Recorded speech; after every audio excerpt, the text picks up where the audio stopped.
Hello, my name is Mark, and I thank you so much for coming by today. Have you ever heard the quote, "If you love what you do, then you'll never have to work a day in your life"? Well, that's a quote that I've heard most of my career and throughout my life, and while I understand the point of the quote, that if you love what you do, it's not work, it's passion, and it's fun, and it's what you love to do. However, I love what I do, and I've loved what I've done for 30 years, but I never found it to be without work. And getting up in the morning at 6 a.m. or 5:30 a.m., going into the city, taking a train and going up in an elevator to my cubicle and getting my coffee and sitting down through staff meetings and creative briefs, that was never fun. And that wasn't something that you could say, if I love what I do, then it'll never be work, because that was work, even though I loved what I did. And even though I loved what I did, that part of the job, that part of the career was always very taxing. And it always felt like it was taking something away from the initial reason why I chose that path. Now, for me, as you may know or may not know, I've been a career corporate graphic artist and illustrator for about 30 years, and I've absolutely had a great career. I am very blessed and very fortunate for the opportunities that I've had and for the work that I've done. I'm very proud of the work that I've done. But it got to a point a few years ago where I started to question whether or not I was loving what I did, if I was getting the same satisfaction as I did from the beginning of my career. Now, going backwards in time, I started out as an illustrator using an airbrush, an old traditional airbrush. And some of the first jobs that I had were photo retouching corporate headshots. And I would have a pile of maybe 15 people, their photos, and I would have to retouch out freckles and stray hairs and maybe some wrinkles under the eyes. And at first I enjoyed that work, but after a while, when I was sitting next to, I had a small door propped up next to me as a table with about 80 cups of skin tone paints, and I had all these photos to retouch, and I had a compressor and an airbrush that constantly needed to be cleaned, and the compressor would sometimes give out like this burst of water. Condensation would build up in the tube, and I'd be airbrushing, and all of a sudden water would spit out, and it would ruin the photo, and I'd have to use a backup photo. And if that got ruined, then I'd have to call the client and ask for another photo. But the point is that after a while, I got really tired of doing the photo retouching because it was so much work, the cleanup, the prep, mixing the colors. And if you didn't get the colors exactly right, then it showed in the final print. So I got kind of sick of doing that. And that's what drove me to want to learn digital art and Photoshop and Illustrator and Quark Express and all those old school design applications. So I spent the next year or two learning those applications, and I finally became pretty good at them to the point where I went and sought out my first design job. And when I got my first design job, it was as a packaging designer. I already knew Photoshop and I knew Illustrator, so it was very fluid for me. And I absolutely loved that job. I loved my career because I was doing something creative. It was it fit my lifestyle. It fit the way kind of I wanted to learn. But again, I loved my career, and this was the path that I wanted to be on.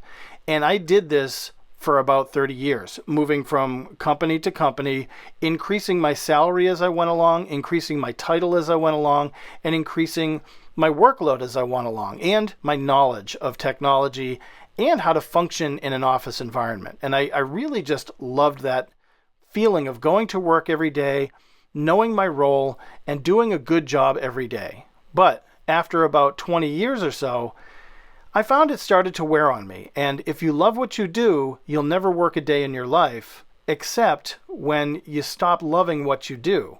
Then you work every day for your life. And that's what was happening. I wasn't loving what I was doing. And I think that experience with the airbrush was an indicator that I was going to keep running into this problem over and over. And that was basically the first step that I recognized that maybe it was time for me to quit art and find something new to do, or at least change direction in my career and find something else that I wanted to do. Because the first step for me was simply a gut feeling.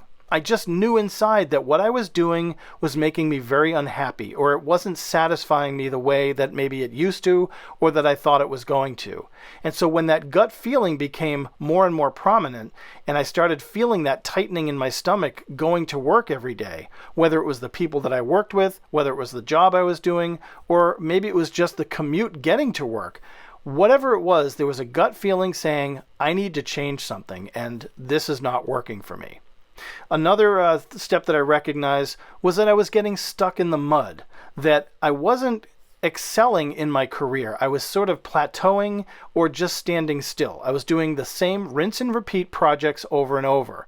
And that's what I loved about working freelance and working, in an agency or something where you get different projects. But when you work for one corporation and say, it's an office supply company, when you work in that environment, you're assigned to one brand or one product or project, and you have to keep doing that over and over for years. And it can become very grueling, and you feel like you're stuck in the mud and you're not going anywhere, and you're expected to crank out the same thing year after year, month after month, and there's no change.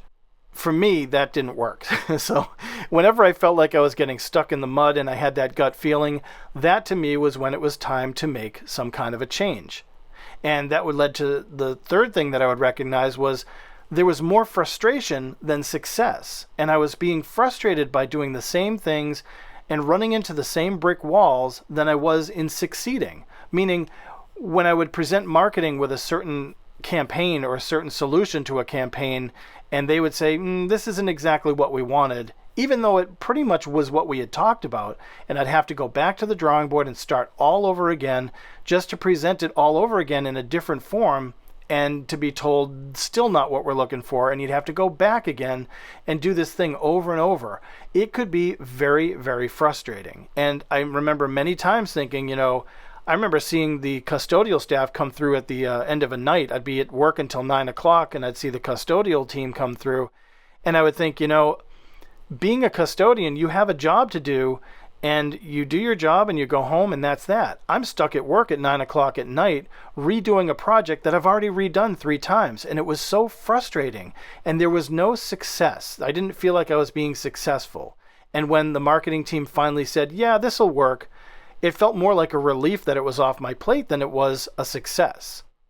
The fourth thing that I remember is being in it for the wrong reasons and believing that the work that I was doing was actually going to make a difference, as though selling sneakers or selling shaving cream was going to make a difference in the world, because it wasn't. I was in it for the wrong reasons. I was looking at my salary, I was looking at my title, and I was looking at the prestige of being a corporate graphic artist in a successful company. And this can translate into relationships. It can translate into any career field when you're in it for the wrong reasons. If you're in a relationship and you're there because it's comfortable or you're just afraid to change, then you're in it for the wrong reasons. If you're working in a field, maybe a financial field, and you really want to be in a sports field, then you're in it for the wrong reasons. And that was what I was starting to feel when I was in the corporate environment, that I was in it for the wrong reasons. I was in it for the money because it was a lucrative career.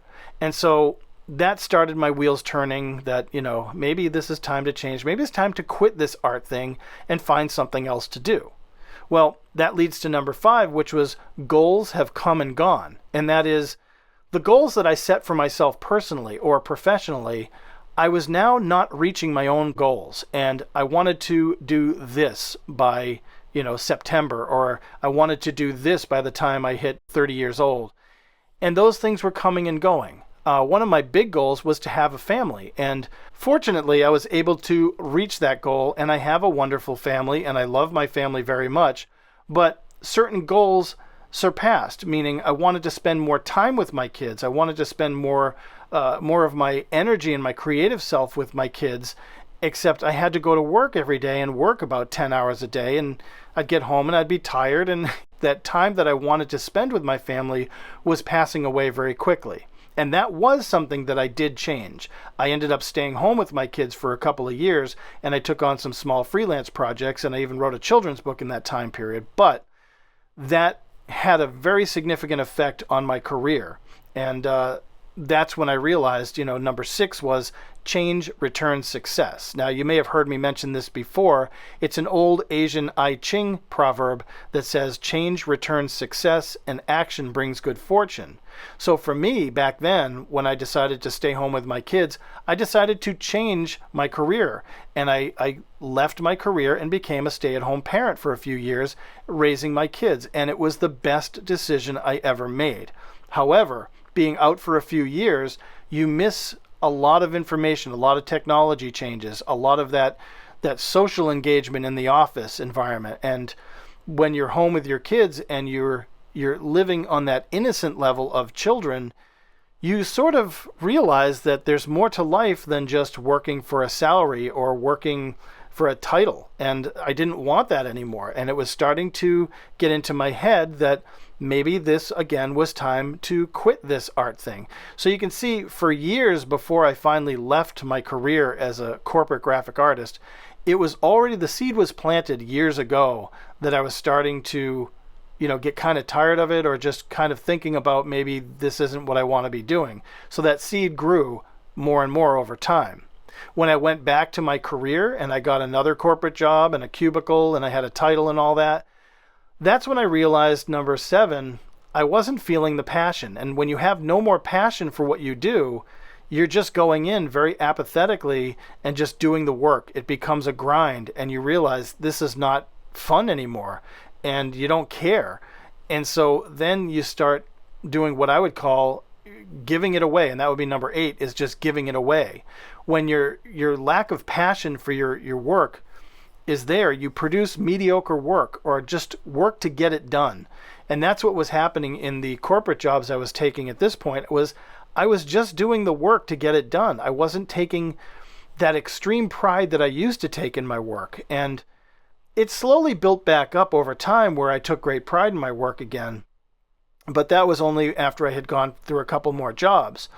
And once I started becoming more acclimated with the freelance world again and just doing jobs on the side, I was starting to break away from the corporate world. I was tired of giving away my creativity to these corporate companies, these big companies, and giving away my creative spirit, all for the sake to sell some product that I just didn't care about. And that goes into the next one, which is number 9. It's all about the money. And well, that's what I had to struggle with, was how am I going to live the lifestyle I live if I quit this corporate career and I don't have a steady income, I don't have insurance benefits, I don't have a retirement fund. How am I going to make this work if I just freelance, if I just go out and do contract work? Well, it was scary, but an opportunity came up, again, because someone I knew, someone I had networked with, told me about an opportunity, and I jumped on that opportunity, and that's when I found my way to the contract world. And that's what I've been doing for the past 10 or so years, was being a contract graphic designer, working for different companies, some at the same time, some having long-term contracts, some just short. And the money was actually better than I was getting when I was working in the corporate world at a job, because I could set my own hours, I could set my own rates, I could set my own terms and so forth. And that worked very well for me. It did mean that I had to keep track of my work, and I had to pay taxes quarterly, and that's a whole different thing. And you have to deal with contracts and chasing money and all that. And that became tiresome after a while too. What happened for me was I started finding that there was just a really deep desire to try something new, something different. And if you're familiar with my videos in sort of the past, I did a couple of videos on how I left my career for a while to go teach high school art, because a friend of mine who is the head of the art department in this one high school, he had to go out on medical leave for like 7-8 months. And he called on me to see if I would take over his classes. And I did. And I absolutely fell in love. I thought it was the best thing that I had come across in years. It was so different, and there was so much reward. I wasn't just pitching products and selling products to people all over the planet, whether it was computer components or shampoos or shaving creams and razors or sneakers or whatever. I wasn't just pitching products. I was actually helping young people understand the importance and the value in their creative work and their creative spirit, and encouraging them not to give up and to say, hey, there is a world out there if you want it. There's a job waiting for you somewhere, but you have to embrace the technology, the ability to network, the ability to take jobs you don't want just to get to the next level, and all that kind of stuff. And again, that's one of those things that I'm asked about constantly by parents is, hey, I've got a kid in college or a kid going to college. They want to go to art school or they're in art school. How can they get a job when they get out? What are they going to do when they get out? And I can't really tell people what to do or how to do it. I had my way of doing it, and that student or that person is going to have to find their way of doing it. But I can advise them, make sure your social networking is strong. Make sure your presence is out there, and make sure you're doing things the right way as far as just presenting your work, not getting caught up in the other stuff that people present, like a lot of the TikTok stuff or whatever. Make sure you're sticking to your plan. Present your work, not yourself. Make sure you're going out and interviewing. Even if a young person is turned down for a job, you got to keep interviewing. It's like sharpening your teeth and sharpening your skills to get that next job. If you go to a job interview and they say, hey, it's really nice to meet you, your portfolio is kind of weak, ask the interviewer, how is it weak? What could I do to improve? Ask questions at the interview to make sure you know what to do for the next interview. And these are things that I did 20, 30 years ago, and it still applies today. And also know the technology. If your kid or you or whoever wants to go into animation, then know the animation software that's out there. Don't just know how to create a GIF in Photoshop and think that that's animation. Don't just learn the Adobe Animate software and think that that's going to get you ahead.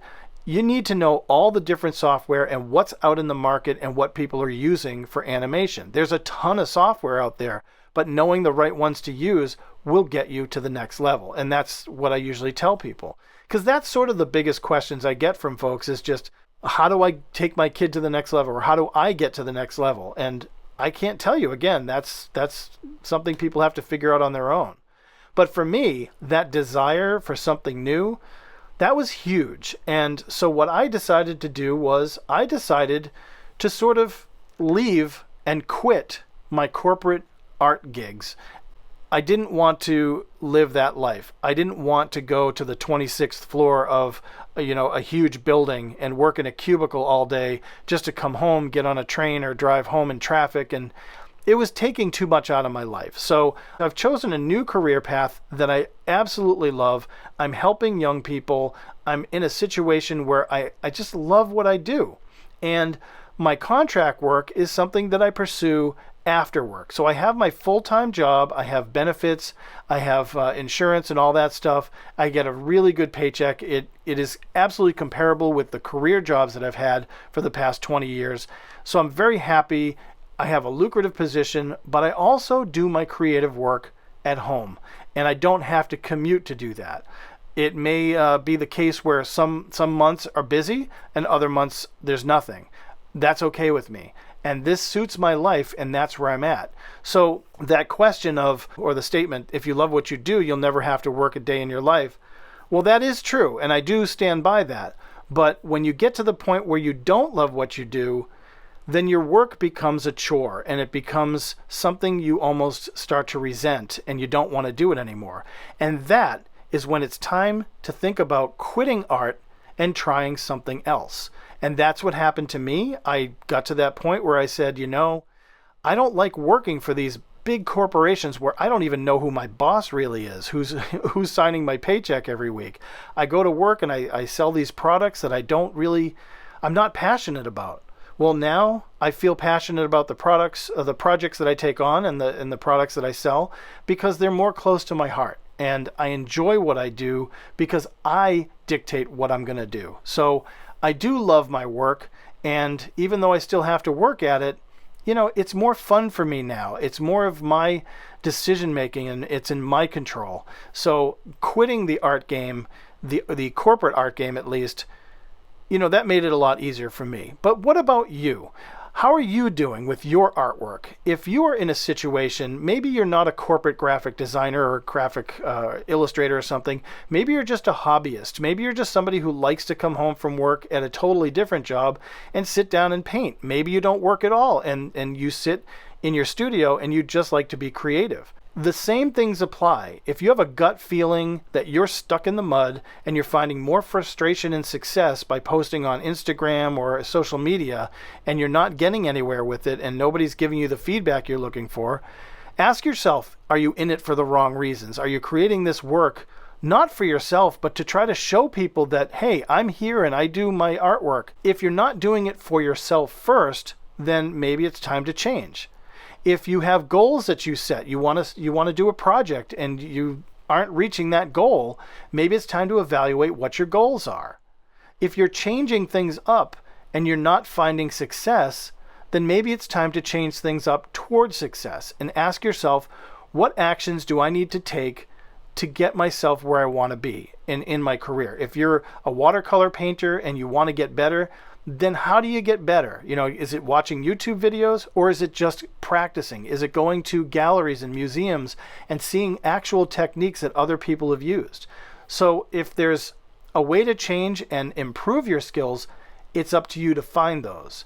If you're finding that you have no more passion or that you're just giving your art away and it's not really doing anything for you, then you need to find out where that passion might lie. If you're just sitting at home drawing the same drawings or painting the same paintings over and over, it's going to come to an end. You will get to a point where you're going to get bored of what you're doing and you're going to start saying, I don't feel it anymore. And then you're going to wind up possibly in a rut or with a creative block where you don't know what to do.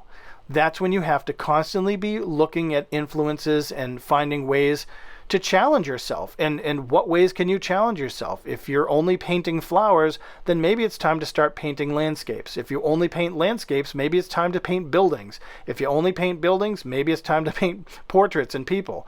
And constantly challenge yourself in ways that you hadn't thought of before.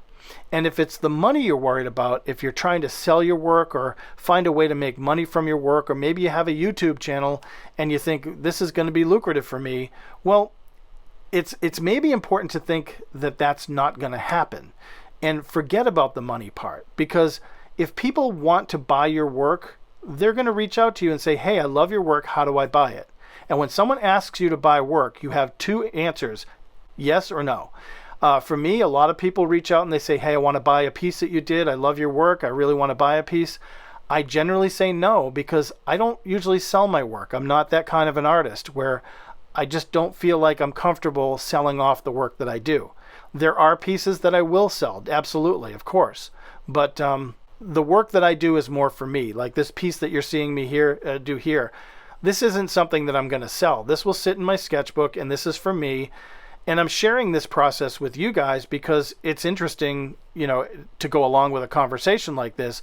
But this is not something that I want to sell. So if you're looking for money in your hobby or just being an artist, it can be very difficult to make money from it. So be prepared for that. However, if you do want to make money, you have to ask yourself, what avenues can you follow or pursue to make money from your art? And that is pretty much gallery shows, getting it into print somewhere. Even if it's just someone's blog or something, there's tons of ways to go out and sell your work. And anybody that says they can't sell their work, they're not looking in the right places. There are plenty of places to sell work. It just has to be to the right market. And if you find that market, then you'll sell your work.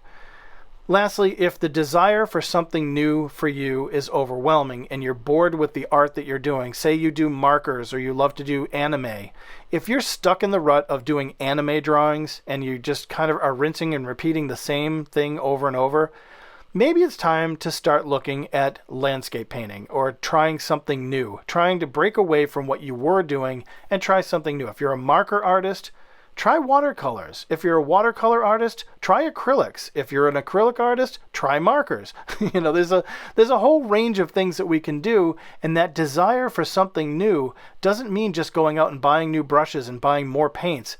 It means trying a whole new range of different styles and techniques to find something new. You might have all this stuff already in your art supplies, colored pencils. Do you really know how to use colored pencils? Have you explored them enough? If you're working digitally, what ways can you try to do something new digitally? Can you paint something in 3 dimensions versus 2 dimensions? Can you animate something that is interesting and something you want to share with people? I don't know. There's a million things you can look for.